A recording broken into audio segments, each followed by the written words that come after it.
What's up, everybody? Time for the Week 12 preview show. Going to do the same thing I usually do. Go over the scores from Week 11, take a look at the standings and the playoff picture, and then look at the power rankings, and then preview the Week 12 matchups. So here we go. All right, here's the scores from Week 11. First matchup, we had Malm Stafford Infection taking down Brothel Nutcracker. 130.5 to 98. Malm was led in scoring by Vincent Jackson with 32.5, and Jonna was led in scoring by her recently added quarterback Nick Foles. So Malm moves to 6-5 on the season. He's still in the hunt for a pretty good playoff seed, and Jonna falls to 3-8.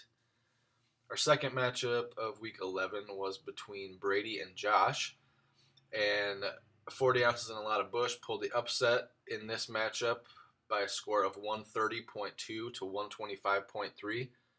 Another pretty close matchup for the two. Not quite as high scoring as last time, but still a pretty good matchup. Brady was led in scoring by RG3 with 24, and Josh was led in scoring by Victor Cruz with 19. So pretty good matchup there. Our third matchup was me against Katie. And my team, the wonderfully named Butt Fumbling Foot Fetishers, won this matchup 158.5 to 108.4. I was led in scoring by Josh Gordon with 28.5, and Katie was led in scoring by Antonio Brown with 32.9. With Josh's loss and my victory, I'm alone in first place right now, so I'm hoping to keep that going to the playoffs and lock up that first round bye. Our final matchup of Week 11 was between Tony and Ring.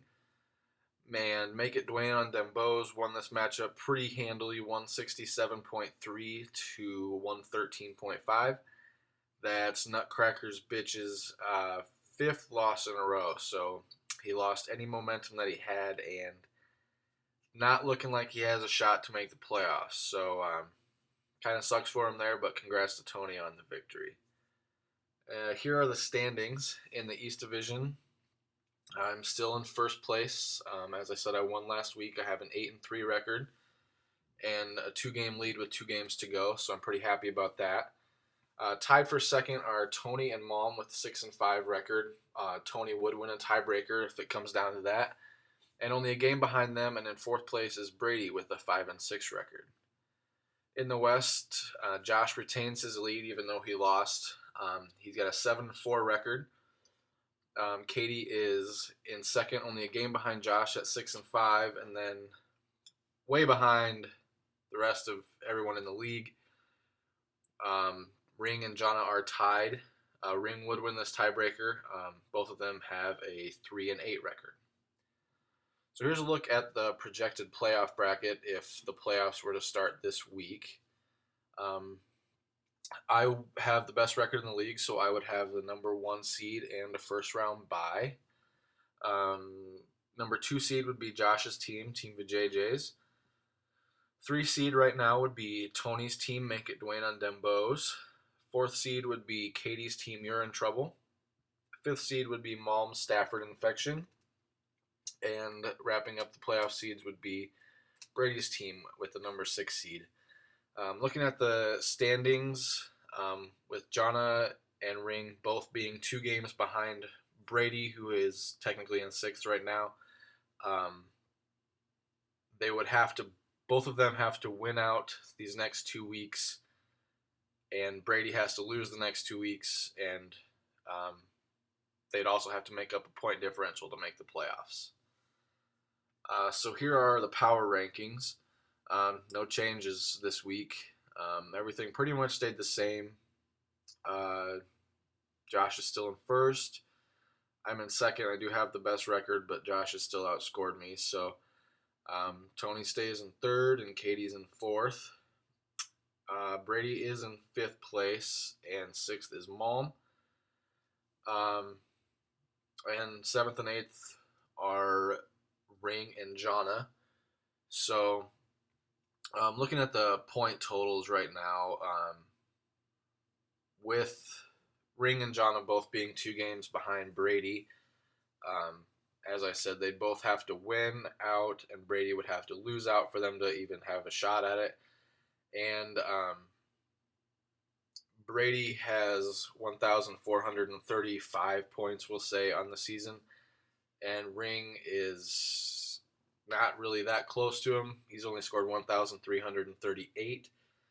So for Ring to make the playoffs, it would take 2 victories for him, 2 losses for Brady, and he would also have to make up the 106 point differential. So it's a long shot for Ring, but we'll have to see if he can do it. And I think we can pretty much count out Jonna from the playoffs right now. But I highly doubt we see it. But it's fantasy football, so you never know.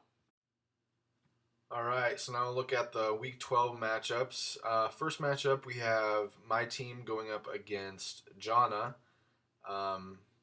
On paper, it probably looks like a lopsided match, but definitely not counted as a certain victory because Jonna's team isn't that bad. She's made a few changes to her lineup and could definitely pull out a victory here. So it might be first place against last place, but crazier things have happened. So we'll have to see what goes down there. Second matchup, we have Katie against Tony. This is a pretty intriguing matchup. Both teams are 6-5 on the season. Katie's still in the hunt to win her division, and Tony can also win our division as well.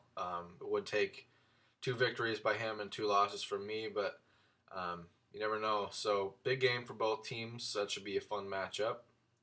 Third matchup is Nutcracker's Bitch against 40 ounces and a lot of Bush. I think on looking at the projections right now, Brady is projected to dominate this matchup, but I don't think Ring has his lineup set yet, so could be a good matchup. Ring's got a lot of work to do. He can definitely help himself with a victory here. He will be within a game of Brady, and he does have to outscore him by a lot, but still not out of it. So we'll have to see what happens there. And the fourth matchup is between Malm and Josh. This should also be a pretty good matchup. I don't remember what happened last time they played, but Josh has a 7-4 record and Malm has a 6-5 record. And I know Malm's trying to improve his playoff seed, so we'll have to see if he can. I don't know if this would be considered an upset. Looking at the projections, it looks fairly close, but Malm is actually projected. Never mind. Malm is projected to win this matchup by like 22 right now, so I'm not sure if Josh has his lineup set or not, but kind of rooting for Malm in this one, so I can lock in that number 1 seed and maybe see someone else on top of the power rankings after Week 12. So anyway, should be some good matchups this weekend. And as all of you know, there's only 2 weeks left of the regular season before the playoffs, so hope everyone's ready for that. Can't think of anything else right now, so that'll do it for the Week 12 preview show, and I will be back for Week 13.